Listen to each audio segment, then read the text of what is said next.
Gordon Cooper and Charles Conrad were the next astronauts to fly on the Gemini program. Their mission was America's first extended manned flight. Lifting off on August 21st, 1965, they stayed in space for over 190 hours, almost 8 complete days. Gemini 5 orbited the Earth 120 times. Good morning, Gordo. Yes, how are you? How does it feel for the United States to be the new record holder?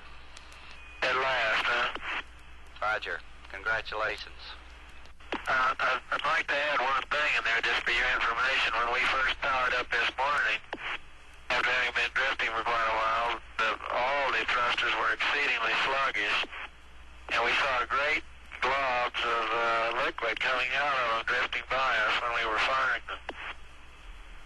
them in pulse mode. Roger, Roger. That's interesting, isn't it? And I went to direct to see if we could clear them out, and it did seem to, and we were getting big globules of liquid going by us, but they cleared out. Yeah, well, another thing is we do get these tumbling rates pretty high out of the venting hydrogen, so when we first started aligning the platform, we apparently had intermittent operation on number 7, and we'd attribute the fact that we'd start drifting off to the fact that the hydrogen tank was venting. And then we finally got smart after a while and decided to look at something. Roger. Now, Gemini 5 will long be remembered and long honored for the courage of the crew and the competence of the team on the ground and the vision of all who dared conceive this great enterprise. We can only hope that your achievement will encourage all other nations to accept more fully what great accomplishments can be wrought by cooperating together in these new realms of infinity. So I just want to say, God bless you both. We're glad you're back. We shall be everlastingly proud of you, and we are so thankful for all the blessings that are ours.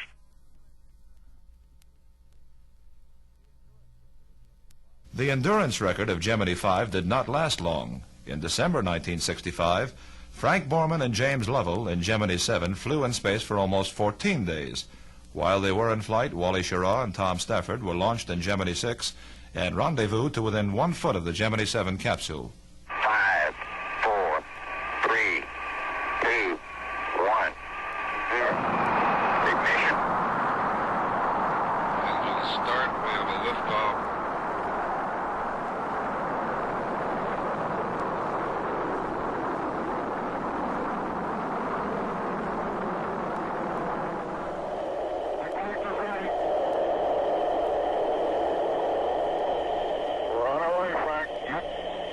Gemini 7, Houston, do you still read us? But we have a message here we think you'd be interested in. We're coming up on a special time here, about 5 seconds. Mark, you have just exceeded the world's manned space flight endurance record. On my mark, 20 seconds. Mark, go. 5, 4, 3, 2, 1. Ignition. Engine start. We've got a real liftoff.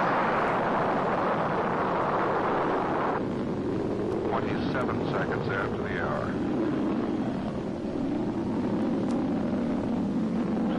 Flight dynamics says the trajectory looks very good. Steering looks good from here, Gemini 6. Right down the line. She looks like a dream. Attitude errors are all 0. Gemini 6, you are go. Go. You hear the man. Go. Hey, I think I've got it. Is that spacecraft 7? Negative. It's either Sirius or Gemini 7. 6 and 7 Hawaii will be standing by if you have anything for us. Okay. I have .54 nautical miles. Stand by to brake. Brake at .48 nautical miles. 660 feet. 300 feet. We're directly below them. 180 feet. 120 feet. Holding 120 feet, Wally. Ask them what their range is now. About 20 feet. Yeah, we're sitting up here playing bridge together. We're formation with 7. Everything is go here. Roger, congratulations. Excellent. Thank you. It was a lot of fun. Gemini 7 and 6, would you continue with the description of your station keeping? Right now, 6 is about 10 feet above and to the left of 7. We're just flying nose to nose, approximately 15 feet apart. We can very clearly see the horizon scanners operating. Gemini 7, are you able to see in the windows of 6 very easily and vice versa? Roger, 7 here.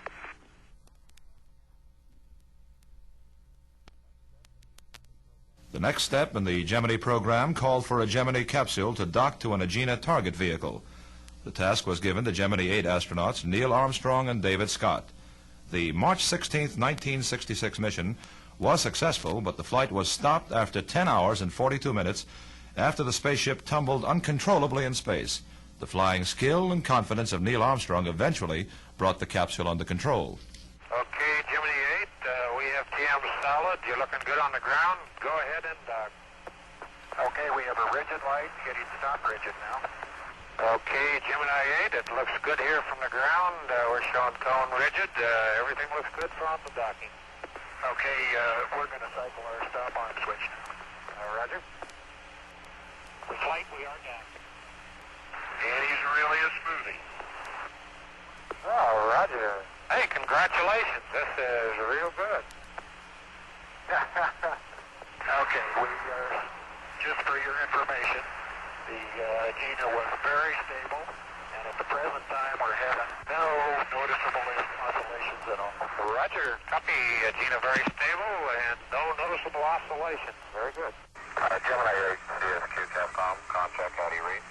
We got serious problems here with the forward coupling end over end, but we're disengaged from the Gina. Okay, we got your spacecraft 3 indication here. Take it. We're showing you spacecraft 3. What seems to be the problem? They're rolling up and we can't turn anything off. Continually increasing in a left roll. Did he say he could not turn the Eugene off? No, he says he is separated from the Eugene and he's in a roll and he can't stop it. His rate pressure is down to 0, his ohms rate helium pressure. ACSQ, how much RCS have you used and are you just on 1 ring? That's right, we're on 1 ring. We started with 2 rings, but now we're on 1 ring. Roger, what about the RCS usage? Okay, we're down to 1,700 pounds right now on RCS speed. Roger. And we have about 2350 on A. Okay, copy. Go ahead. CSQ, how you doing? CSQ flight. Okay, relax, everything's okay. The flight of Gemini 9 called for a rendezvous with the target vehicle and a 2-hour spacewalk by Eugene Cernan. The flight was marred somewhat when shrouds on the target vehicle refused to disconnect. During the observation of those shrouds, the astronauts said they looked like the jaws of an angry alligator. It was June 3rd, 1966, when Gemini 9 left the launch pad at Cape Kennedy. And there's liftoff. It's climbing up into the sky. That long, sleek Titan II rocket with its precious cargo of Eugene Cernan and Tom Stafford is reaching up toward the blue floor of the sky on its long space chase. You'll be able to hear the roar now very shortly as it reaches us here at the press line. Here it comes.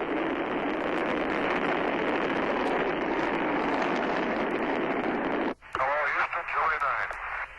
Gemini 9, Hawaii. How are you? I've got a weird-looking machine here. What does it look like? Both the clamshells of the nose cone are still on, but they're open wide. The front release says, let go.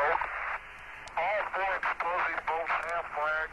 It is basically free from the APDA, but just barely held on by those 4 little pyro wires there. Roger. Hawaii, Capcom, Houston flight. Go flight. Roger. Ask the crew if they could be set up for the I got standby. the Houston rig inspection kept there quite a while, and also had a suggestion we might put out our docking bar and go up and tap it. Roger. Stand by. All right. Say again, Flight. I've got a counter proposal. Ask them, tell them we're going to continue working on their description and we'll cycle the adapter and we'll pick them up over the States here. Okay, very good. The decision has been reached to postpone extravehicular activity until at least tomorrow. Additional work is afoot, however, in an attempt to shake loose the shroud still enclosing the target docking adapter ring. The only control I have is the umbilical, and of course the shorter it is, the better control I've got. This is Gemini Control, Houston. Stafford has just been on the line, and he says that he has decided the situation is no-go for the AMU. He says Cernan's visor is still fogged over. He also says the transmitter from the AMU is so garbled that he has great difficulty in reading Gene, and he has directed Gene Cernan to switch back to the spacecraft umbilical, and they'll take another look at the situation. Well, I think we learned a whole lot out of the EVA. It was a real worthwhile exercise. We had to give up the AMU portion of it, but we did do some good umbilical evaluation, and we got some pictures. We also have a lot of thermal inputs to give back to the people. Yeah, we can see that it's very valuable. Hey, Gino, the EVA bottle is empty. Thanks a lot. Thanks a lot, Dick. Still batting 500, Dick, but a lot smarter. You did good work, Fred. Yeah, you don't know how much. Yeah, I do. I was watching you. The surgeon told me. Guys down here think you made a real good show there, Gino. Like I said, I feel I'm only batting 500, but that's better than nothing. Where with you? That's Dick. Tom thinks I need some ballet lessons. You want me to give them to you? Not exactly. Counting up now, we show 14 seconds from retrofire. We've had no report from Gemini 9. We should have some word from the crew that the retros are firing. 4 good retros. Gene Cernan sung it out, 4 good retros. The outstanding accomplishments, I think we've enumerated, but perhaps it's worthwhile reiterating them. I think that the accomplishment of 3 rendezvous with entirely different techniques in each one was probably the most outstanding new thing that we've carried out. I think, too, that the demonstration of the controlled reentry to the accuracy which we expect is well within the tolerance that we have established is a second major accomplishment.